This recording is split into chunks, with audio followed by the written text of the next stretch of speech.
വാലിബന്റെ കുറെ ട്രോളൊക്കെ കാണുന്നുണ്ടല്ലോ, പാപ്പച്ചനൊളിവിലാണെന്നൊക്കെ പറഞ്ഞ്. പടം പൊട്ടിയില്ലെന്നൊന്നല്ല, ട്രോളൊക്കെ വരുന്നുണ്ട്, അത് സത്യം തന്നെയാണ്. ഇപ്പൊ ഈ പാപ്പച്ചൻ ഒളിവിലാണെന്ന് പറയുന്നതാണ് ടിനു പാപ്പച്ചനെ കുറിച്ചാണ്. സ്വാതന്ത്ര്യ അർദ്ധരാത്രിയിൽ, ജഗജാന്തർ ഇതുപോലുള്ള മാക്സ് ആക്ഷൻ പടങ്ങളുടെ ഡയറക്ടറാണ് ടിനു പാപ്പച്ചൻ. ഈ മലയക്കോട്ട വാലിബന്റെ അസോസിയേറ്റ് ഡയറക്ടറുമാണ് ഇദ്ദേഹം. ഈ മലയക്കോട്ട വാലിബനെ കുറിച്ച് ഒരു ഇന്റർവ്യൂവിൽ ചോദിച്ചപ്പോൾ പറഞ്ഞത് മോഹൻലാലിന്റെ എൻട്രി വരുമ്പോൾ തിയേറ്റർ കുലുങ്ങുമെന്നാണ്.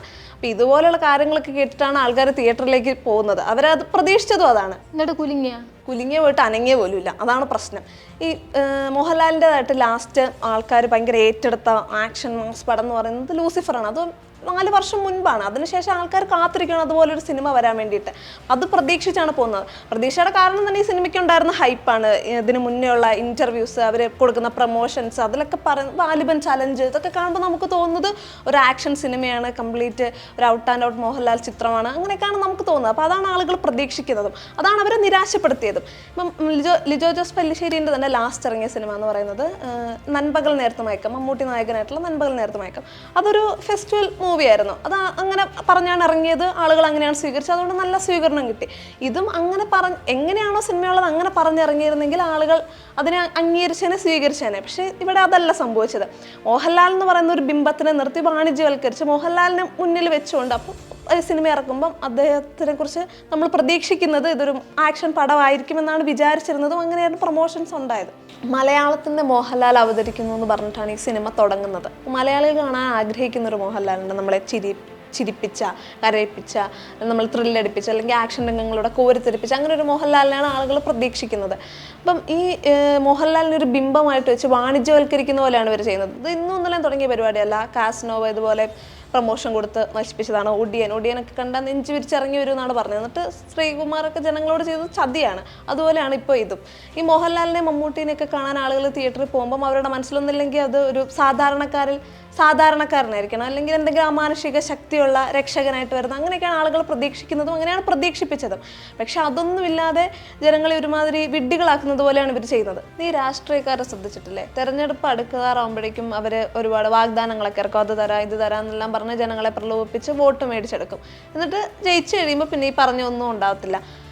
ഈ രാഷ്ട്രീയക്കാരെ ഈ സിനിമ മേഖലയിലുള്ളൊരു റിയൽ ലൈഫിൽ തന്നെ ഒരുപാട് വിമർശിക്കാറുണ്ട്, സിനിമയിൽ കൂടെയും വിമർശിക്കാറുണ്ട്. ജനങ്ങളുടെ വികാരങ്ങൾ കണക്ട് ചെയ്യുന്നതായിരിക്കും, എന്നാലും സിനിമയിൽ കൂടെ വിമർശിക്കാറുണ്ട്. പക്ഷെ അവർ ചെയ്യുന്ന കാര്യം തന്നെയല്ലേ ഇവരിപ്പോൾ ചെയ്യുന്നത്?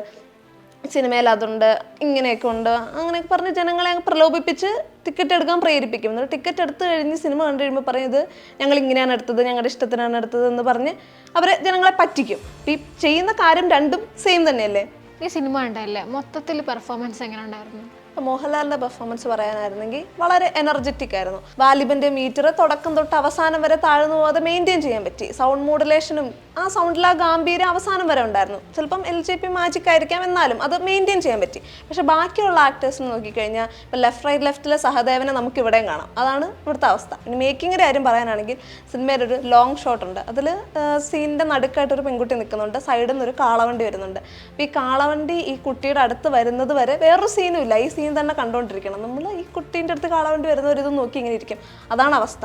ഈ വാലിബൻ എന്ന് പറയുന്ന നല്ല ശക്തനായിട്ടുള്ള ഒരു ഗുസ്തിക്കാരനാണ്. അപ്പോൾ വാലിബൻ ഇടിക്കുമ്പോൾ ആ ഒരു ഇടി ആയിരിക്കണ്ടേ, അങ്ങനെ ഫീൽ ചെയ്യണ്ടേ? എന്നാൽ ഇതിലതൊന്നും ഇല്ല. പോട്ടെ, പഞ്ചടയിലോ എങ്കിലും വേണ്ടേ, അതും ഇല്ല. ഇനിയിപ്പം ബാക്ക്ഗ്രൗണ്ട് മ്യൂസിക് നോക്കാമെന്ന് വിചാരിച്ചാൽ ചെയ്തവർക്ക് ചിലപ്പോൾ നന്നായിട്ട് തോന്നിയിട്ടുണ്ടാവും, കാണുന്ന ഭൂരിഭാഗം പ്രേക്ഷകന് അത്ര മികച്ചതായിട്ടൊന്നും തോന്നിയിട്ടില്ല. പല മേഖലകളിലായിട്ട് നമ്മുടെ നാട്ടിൽ ആവശ്യത്തിന് പ്രശ്നങ്ങളുണ്ട്. അപ്പോൾ അതിൽ നിന്നൊക്കെ ഒരു റിലീഫ് പോലെയാണ് ആളുകൾ സിനിമയ്ക്ക് പോകുന്നത്. ഒരു എൻ്റർടൈൻമെൻറ്റിന് വേണ്ടിയിട്ട്. സിനിമ ജനങ്ങൾക്കൊരു വികാരമാണ്, അതിന് വേണ്ടിയിട്ട് ആ സിനിമ കാണാൻ പോകുന്നതെന്ന് ഈ സിനിമ എടുക്കുന്നവർ മനസ്സിലാക്കുന്നില്ല. പുറത്തുനിന്നുള്ള സിനിമകൾ ഇവിടെ വന്ന് ഒരുപാട് പണം വാരി കൊണ്ടുപോകുന്നുണ്ടെന്ന് നമ്മുടെ സിനിമാക്കാർ എപ്പോഴും പറയുന്ന കാര്യമാണ്. അതും അവർ മനസ്സിലാക്കേണ്ട കാര്യം, ആ സിനിമകൾ ഇവിടെയുള്ള ആളുകളെ എൻ്റർടൈൻ ചെയ്യിപ്പിക്കുന്നുണ്ട്, അവർക്ക് ഒരുപാട് മനസ്സമാധാനം കൊടുക്കുന്നുണ്ട്. അത് മനസ്സിലാക്കാതെ മലയാള സിനിമകൾ ഇവിടെ വിജയിക്കുന്നില്ല, ഇവിടെ ആരും പ്രോത്സാഹിപ്പിക്കുന്നില്ല എന്നൊക്കെ എഴുത്തുകാരും സംവിധായകരും പ്രൊഡ്യൂസേഴ്സും ഒക്കെ പറഞ്ഞിട്ട് കാര്യമില്ല. എൻ്റർടൈൻ ചെയ്യിക്കുക എന്നുള്ളതാണ് പ്രധാനം. അത് മനസ്സിലാക്കാത്തത് അവരുടെ തെറ്റാണ്. ഇന്ന് ലിജോ ജോസിൻ്റെ ഒരു പ്രതികരണം വന്നിട്ടുണ്ട്. സിനിമ വിജയിച്ചിട്ടില്ലെങ്കിൽ രണ്ടാം ഭാഗത്തിനെ പറ്റി ആലോചിക്കാൻ പറ്റില്ല, സിനിമകളുടെ അഭിപ്രായം പറയാം, നെഗറ്റീവ് പറയുന്നതിനോട് തനിക്കൊരു കുഴപ്പമില്ല, ഒരു മുത്തശ്ശിക്കഥയുടെ വേഗത മാത്രമാണ് വാലിബിനുള്ളത്, പിന്നെ എന്തിനാണ് ഇത്ര വൈരാഗ്യം എന്നൊക്കെയാണ് ലിജോ ജോസ് പറയുന്നത്. No plan to change, no plan to impress എന്നാണ് ലിജോ ജോസ് പല്ലിശ്ശേരി എപ്പോഴും പറയാറുള്ളത്. അങ്ങനെയാണെങ്കിൽ ലിജോ ജോസിൻ്റെ സിനിമകൾ ഇഷ്ടപ്പെടുന്ന, അങ്ങനെ സെലക്റ്റീവായ സിനിമകൾ കാണുന്ന ആളുകൾ ഇവിടെ ഉണ്ടല്ലോ. അപ്പോൾ അവർക്ക് കാണാൻ വേണ്ടിയിട്ടായിരുന്നു അങ്ങനെയാണ് സിനിമ എടുക്കുന്നതെങ്കിൽ അവരുടെ ഇടയിലേക്ക് മാത്രമേ സിനിമ റിലീസ് ചെയ്താൽ മതിയായിരുന്നു, അല്ലെങ്കിൽ ഒരു ഫെസ്റ്റിവലിനോ അങ്ങനെ മാത്രം റിലീസ് ചെയ്താൽ മതിയായിരുന്നു. ഈ സിനിമ തിയേറ്ററിൽ തിയേറ്ററിൽ റിലീസ് ചെയ്യുന്നതിന് മുന്നേ കണ്ട ആളുകൾ ഉണ്ടാവുമല്ലോ. അപ്പോൾ അവർ ചിലപ്പോൾ പറഞ്ഞിട്ടുണ്ടാവുമല്ലോ ഇത് എല്ലാവർക്കും മനസ്സിലാവുന്ന പോലെ ഒരു സിനിമയല്ല എന്നൊക്കെ ചിലപ്പോൾ പറഞ്ഞിട്ടുണ്ടാവും. അതൊന്നും മനസ്സിലാക്കാതെ എല്ലാവർക്കും കാണാൻ പറ്റുന്നത് പോലെ തിയേറ്ററിൽ റിലീസ് ചെയ്യുമ്പോൾ ഒരു സാധാരണക്കാരൻ 150 രൂപയെങ്കിൽ 150 രൂപ അത് അധ്വാനിച്ചുണ്ടാക്കിയ പൈസ കൊടുത്താണ് കാണുന്നത്. അല്ലെങ്കിൽ അവരുടെ ആയുസിൻ്റെ ഒരു 3 മണിക്കൂർ മുടക്കിയിട്ടാണ് അവർ ഈ സിനിമ കാണുന്നത്.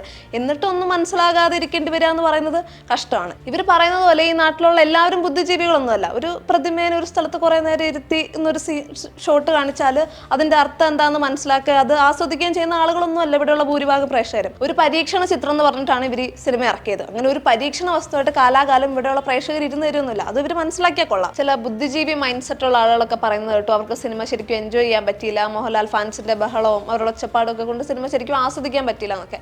ഇന്നലെയാണ് ഈ സിനിമ റിലീസ് ചെയ്യുന്നത്. അപ്പം ഇന്നലെ തിയേറ്ററിലുണ്ടായതിൽ ഭൂരിഭാഗം ആളുകളും മോഹൻലാൽ ഫാൻസ് തന്നെയായിരിക്കും. കുറേ നാളുകളായിട്ട് മോഹൻലാൽ ഫാൻസ് കാത്തിരിക്കുന്ന ഒരു സിനിമയാണ് ഈ വാലിബൻ. അപ്പോൾ അതിൽ ലാലേട്ടൻ്റെ വലിയ പെർഫോമൻസ് ഒക്കെ പ്രതീക്ഷിച്ചാണ് ഇവർ പോകുന്നതും. അപ്പോൾ അതിൽ ലാലേട്ടൻ വെറുതെ നടന്നു വരുന്നൊരു സീൻ കാണുമ്പോഴേ ഇവർ വല്ലാതെ ബഹളം ഉണ്ടാക്കും, ഒച്ച എടുക്കും, അവരത് ആഘോഷമാക്കും ആ സീൻ. അതിനെ അവരെ തെറ്റു പറയാൻ പറ്റില്ല. ഫാൻസുകാരുടെ ബഹളം കൊണ്ട് സിനിമ കാണാൻ പറ്റുന്നില്ല എന്നൊക്കെ പറയുന്ന ആളുകൾ പിന്നെ എന്തിനാണ് ഫസ്റ്റ് ഡേ ഒക്കെ ഷോയ്ക്ക് പോകുന്നത്? എന്തായാലും അവിടെ ഇതൊക്കെ തന്നെ സംഭവിക്കാൻ പോകണല്ലോ. ഇനി മമ്മൂട്ടിൻ്റെയോ മോഹൻലാലിൻ്റെ സുരേഷ് ഗോപിൻ്റെ ഒക്കെ സിനിമ ഇവിടെ ഇറങ്ങുമ്പോൾ അതിനാദ്യം തന്നെ പോയി കണ്ട് ഏറ്റെടുക്കുന്നതും ആഘോഷമാക്കുന്നതും ഒക്കെ ഇവിടെ ഭൂരിഭാഗം വരുന്ന കൊമേഴ്ഷ്യൽ സിനിമയെ ഇഷ്ടപ്പെടുന്ന ആളുകളാണ്. അല്ലാതെ ഈ ബുദ്ധിജീവികൾ കണ്ട് വിജയിപ്പിച്ച എത്ര സിനിമകളുണ്ട് ഇവിടെ.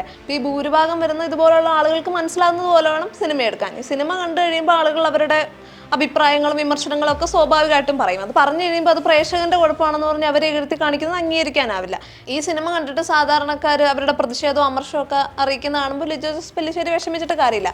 കാരണം ഈ ലിജോ ജോസിന്റെ തന്നെ ചുരുളി എന്ന് പറഞ്ഞ സിനിമ നമ്മളൊക്കെ കണ്ടാണ്. അതിൽ മുഴുവനും തെറിയാണ്. സാധാരണക്കാരിങ്ങനെയാണ് സംസാരിക്കുന്നതെന്ന് പറഞ്ഞിട്ടാണ് അവർ ആ സിനിമയിൽ അത് അവതരിപ്പിച്ചിരിക്കുന്നത്. അപ്പോൾ ഈ സിനിമ കണ്ട് സാധാരണക്കാർ ആ രീതിയിൽ പ്രതികരിക്കുന്നത് കാണുമ്പോൾ അത് അംഗീകരിക്കാൻ ലിജോ ജോസ് തയ്യാറാവണം. മാസ് ആക്ഷൻ സിനിമകൾ മാത്രമല്ല ജനങ്ങൾ ഇഷ്ടപ്പെടുന്നത്. തന്മാത്ര, വാനപ്രസ്ഥം അതുപോലെയുള്ള മോഹൻലാൽ ചിത്രങ്ങളും ഏറ്റെടുത്ത പ്രേക്ഷകരാണ് ഇവിടെ ഉള്ളത്. ഈ സിനിമ മോശമാണെന്ന് ജനങ്ങൾ പറഞ്ഞിട്ടുണ്ടെങ്കിൽ മോശമാണെന്ന് തന്നെയാണ് അതിൻ്റെ അർത്ഥം. ഒരു സെക്കൻഡ് പാർട്ട് ഉണ്ടെന്ന് പറഞ്ഞിട്ടാണ് ഈ സിനിമ അവസാനിപ്പിക്കുന്നത്. അപ്പം ഇതുപോലെ ഒരു സെക്കൻഡ് പാർട്ട് ഇവിടെയുള്ള മലയാള സിനിമ ഇഷ്ടപ്പെടുന്ന സിനിമാ പ്രേമികളായ ജനങ്ങൾ ആരും ആഗ്രഹിക്കുന്നില്ല. ഈ സിനിമയുടെ റിവ്യൂലൊക്കെ ഞാൻ കുറേ കമൻറ്റ് കണ്ടിട്ടുണ്ടായിരുന്നു, പറഞ്ഞുതരാം. നാടകത്തിനെതിരെ എന്ന് തിരുത്തി വായിക്കാൻ അപേക്ഷ. അങ്കമാലി ഡയറീസിന് ശേഷം ഇയാളുടെ ഏതെങ്കിലും ഒരു പടം തിയേറ്ററിൽ വിജയിച്ചിട്ടുണ്ടോ? കണ്ടത് പോയി പൈസ പോയത് നിച്ചം. മനുഷ്യന്റെ ക്ഷമ പരീക്ഷിക്കുന്നതിലും ഒരു പരിധി വേണ്ട ലിജോ ചേട്ടാ. ഇങ്ങനെയൊക്കെയാണ് കമൻറ്റുകൾ.